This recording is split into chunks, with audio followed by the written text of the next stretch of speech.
fais les annonces aujourd'hui, c'est le 24e dimanche après la Pentecôte. Vous avez l'Épître et l'Évangile que vous trouverez au 5e dimanche après l'Épiphanie. En effet, nous arrivons à la fin de l'année liturgique. On compense avec les dimanches après l'Épiphanie. Donc Épître, Évangile au 5e dimanche après l'Épiphanie. Mardi à 20h45, M. l'abbé Formery fera sa conférence sur la personne de Marie-Madeleine, Sainte Marie-Madeleine. Donc de 20h45 jusqu'à 21h30. Pour le 11 novembre, il y aura la messe chantée à 10h avec les petits chanteurs de Saint-Charles, que je remercie. Et le soir, il y aura les confessions à 18h et à 19h, la messe basse. Voilà, si je fais les annonces, c'est pour deux choses. La première, c'est pour vous demander une certaine vigilance avec le masque. J'ai passé la semaine à m'occuper de cas Covid. Cette semaine, nous avons réussi, vous savez qu'à Notre-Dame des Armées, on est des serrés comme des sardines, ce dont je me réjouis. Mais il faut être vigilant, ne pas, tenter le diable, puis rester un petit peu donc, dans les normes. Donc merci beaucoup de l'effort que vous allez faire. Et puis la deuxième chose, c'est presque un fait divers, simplement pour vous dire qu'on a eu un départ d'incendie au presbytère cette nuit. Donc les pompiers étaient là de 10h30 à 2h30 du matin.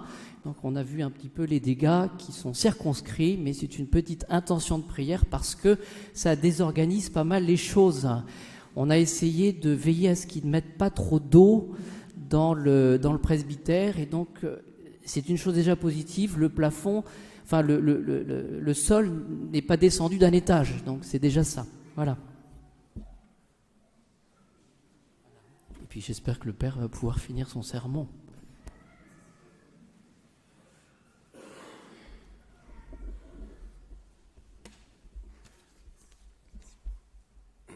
C'est en criant au feu que, voilà. À vrai dire, non, pas du tout. Je dormais comme un loir et c'est l'abbé de la Motte qui a géré cet incendie qui a eu lieu sur les coups de 2h du matin. Voilà. Merci à lui. Alors, au nom du Père et du Fils et du Saint-Esprit, ainsi soit-il. Chers amis, cette belle parabole de l'ivraie, c'est donc le diable qui agit en semant l'ivraie. C'est ce que nous révèle le Seigneur Jésus.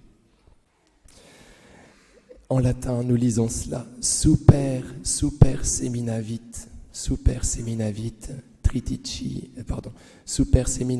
zizania, in medio tritici et habit. Super seminavit. Il sème par-dessus. Zizania, la zizanie, l'ivraie. In medio tritici, au milieu du blé. Voyez, donc nous avons super et nous avons in medio. Autrement dit, le diable en met partout. Il y a une volonté de ruiner le beau travail. C'est comme ça qu'il fait. Il paraît que Guillaume II, quand il allait voir sa grand-mère, la reine Victoria, pour aller à sa rencontre, il n'empruntait pas l'allée centrale, mais il marchait sur les plates-bandes qu'il abordait, voyez, parce qu'elles étaient belles. C'est mon prof d'histoire de 6e qui me racontait cela. Ce n'est peut-être pas tout à fait vrai, en tout cas cela correspond à la personnalité du personnage. Quand il voyait quelque chose de beau, il éprouvait le besoin de le détruire. Et c'est ce que veut faire le diable, vous voyez, par-dessus et au milieu. Il en met partout. Alors, il faut nous réjouir quand cela arrive, vous voyez, quand il y a quelque chose de gâché. Il faut se dire que c'est peut-être parce que c'était beau, peut-être parce que c'était bon. Vous voyez, quand une communauté religieuse est frappée de plein fouet par le démon, c'est justement parce qu'elle produit du fruit. Et le Seigneur, même si la communauté peut être à terre, le Seigneur saura reconnaître ce fruit, ce bon fruit. Le curé d'Ars se réjouissait quand il était assailli par le grappin pendant la nuit. Il savait que c'était parce qu'il avait fait un bon travail. Et toutes les nuisances du grappin étaient pour lui promesse de gros poissons le lendemain, au confessionnal. Vous savez, le démon faisait démarrer des feux, des incendies dans son presbytère. Le curé d'Ars se réjouissait de ce que cela promettait. C'est pour ça que je pense que ceux qui sont en confessionnal en ce moment sont des gros poissons. Je ne devrais pas dire ça. C'est un mauvais humour. Alors voilà. Donc le diable vient gâcher, vient ruiner le travail. C'est comme ça qu'il fait. Il faut que nous rentrions dans une mentalité positive. S'il fait cela, c'est souvent parce qu'il y a du bien. Alors que sème-t-il exactement le diable? Il sème de la zizanie. En latin et en grec, c'est zizania. Et cela est très intéressant. Cela veut dire que dans nos inimitiés, le diable doit avoir bon dos. Il faut lui mettre les choses sur le dos. C'est lui le responsable de nos guerres. Alors bien sûr, nous n'y sommes pas pour rien. Le diable nous tente et nous fait chuter. Et nous avons notre part de responsabilité. Mais c'est quand même lui, à l'origine, qui est à l'origine du mal. Il prend un défaut chez son détenteur, il lui fait cultiver ce défaut, ou plutôt le pratiquer, parce qu'on ne cultive pas un défaut, on ne cultive qu'une vertu, il le fait le pratiquer avec plus de force. Et en face, il fait que ce défaut est fixé par l'intention des autres. Il fait en sorte que les autres ne regardent pas la vertu, mais le défaut, et qu'ils en soient exaspérés. Voilà comment il fait. Vous voyez, il travaille dans les deux camps, et il fait que la guerre s'installe. Donc c'est lui, la zizanie, c'est lui qui l'amène. Ne l'oublions pas, cela est très réconfortant. Dans la lettre aux Éphésiens, au chapitre 6, Saint Paul nous rappelle, ce n'est pas contre des êtres de chair et de sang que nous avons à combattre, mais contre les puissances de ce monde. Alors, vous savez qu'on dit qu'il ne faut pas voir le diable partout. À vrai dire, si, il faut le voir partout, c'est Saint Paul qui nous le demande. Ce n'est pas contre votre prochain que vous avez à lutter, contre son mauvais caractère. C'est avec le diable que vous luttez. Et cela est infiniment réconfortant, vous voyez. On est recadré, notre tir est corrigé, on peut combattre avec plus d'efficacité et surtout, on est réconcilié avec notre cher et pauvre prochain qu'on accusait injustement, même si bien sûr, comme je vous le disais, il a sa part.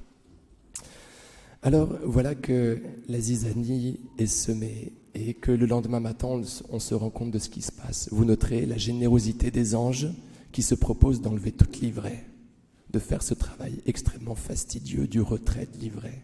Et le Seigneur, dans sa miséricorde, leur épargne de faire un tel travail, se justifiant ainsi. Laissez-les croître tous les deux ensemble jusqu'à la moisson. Et au moment de la moisson, je dirais au moissonneur, enlevez d'abord l'ivraie et liez-la en botte pour la brûler, mais le blé, recueillez-le dans mon grenier. Autrement dit, il est vital pour le blé de côtoyer l'ivraie. C'est une question de vie ou de mort. Si nous sommes séparés de l'ivraie, de la zizanie, alors nous pourrions très bien mourir. C'est ce que dit le Seigneur Jésus. Je pense qu'il ne m'en voudra pas d'extrapoler un petit peu cela. Vous voyez, non seulement nous ne mourrons pas quand nous restons en contact de l'ivraie, mais nous fructifions plus. Notre blé, notre charité est plus belle. Vous voyez, l'ermite et le moine. L'ermite, eh bien, a peu de choses à se reprocher. Le moine, lui, a tout un tas de choses à se reprocher. Il a été méchant, il a laissé partir des paroles acerbes, des paroles vertes. Cependant, dans sa tempête, dans sa lutte, il a aussi produit beaucoup de charité, en même temps qu'il a produit quelques écarts. Et le Seigneur lui sait gré de cette charité et lui dit qu'il a fait plus de bien, même s'il a commis quelques écarts, que s'il avait été tout simplement ermite. Alors, à vrai dire, les ermites luttent sur d'autres fronts. Et ils sont très rares, ils sont saints par d'autres endroits que celui de la charité fraternelle. Mais vous voyez, il s'agit d'être salé au feu. Dans les évangiles, vous savez, le Seigneur Jésus nous commande d'être le sel de la terre, dans les 3 évangiles synoptiques. Et dans l'évangile selon saint Marc, il y a cette précision. Chaque homme sera salé au feu.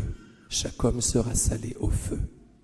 Voilà comment est-ce qu'on devient sel de la terre en acceptant les épreuves, en acceptant d'être travaillé par notre cher prochain. C'est ainsi que, en supportant par nos patiences, eh bien, nous devenons vrais sel de la terre.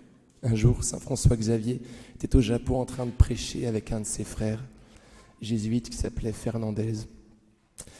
Et il y avait un daimyo, donc un notable, qui était venu leur apporter la contradiction.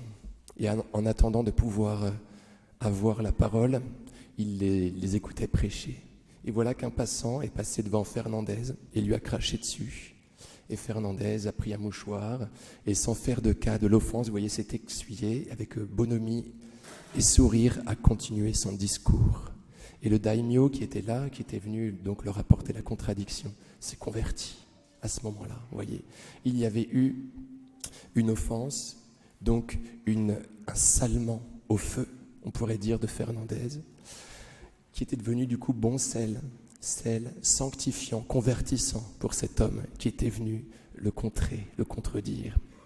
Voilà, chers amis, donc cet évangile est une très bonne nouvelle en fait. Dans nos épreuves, nous avons la possibilité de fructifier. Alors il ne faut pas les chercher, c'est le Seigneur qui organise tout cela, mais courage pour garder le sourire quand elles surviennent. Et puis souvenons-nous que la zizanie, bien sûr, vient du diable. Au nom du Père et du Fils et du Saint-Esprit, ainsi soit-il.